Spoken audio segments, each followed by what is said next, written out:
പിന്നെ ഇന്ന് ഉച്ചത്തെ ചോറിന് എന്താണെന്ന് അറിയണ്ടേ? ഇന്ന് ചോറിൻ്റെ കൂടെ കണമീൻ പൊരിച്ചതും കറിയുണ്ട്, നാരങ്ങ അച്ചാറുണ്ട് കേട്ടോ. ഈ കറി കണ്ടിട്ട് എന്ത് കറിയാണ് തോന്നുന്നത്? മോര് കറിയാ?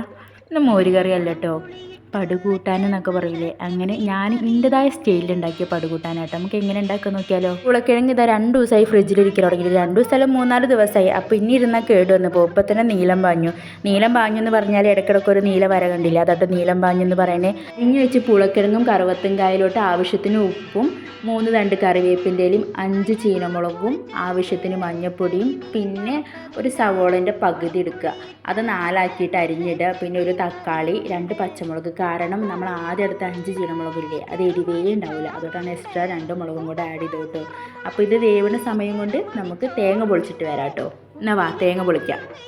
4-5 ഫിസിലൊക്കെ പഠിച്ച് തീരും. അപ്പോൾ അതിന് മുന്നേ വേഗം തേങ്ങയൊക്കെ പൊളിച്ച് തേങ്ങയത്തെ വെള്ളം കുടിച്ച് തീർത്തോണ്ട് കേട്ടോ, കാരണം വെള്ളം അമൂല്യമാണ്.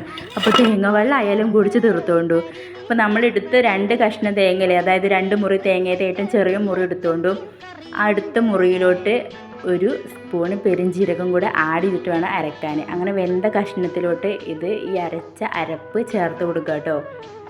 എന്നിട്ട് നന്നായിട്ട് ഇളക്കി കൊടുക്കുക. ബാക്കിയുള്ള ജാറിലോട്ട് വെള്ളം ഒഴിച്ചിട്ട് ആ വെള്ളം കൂടി ആഡ് ചെയ്ത് കൊടുക്കുക കേട്ടോ.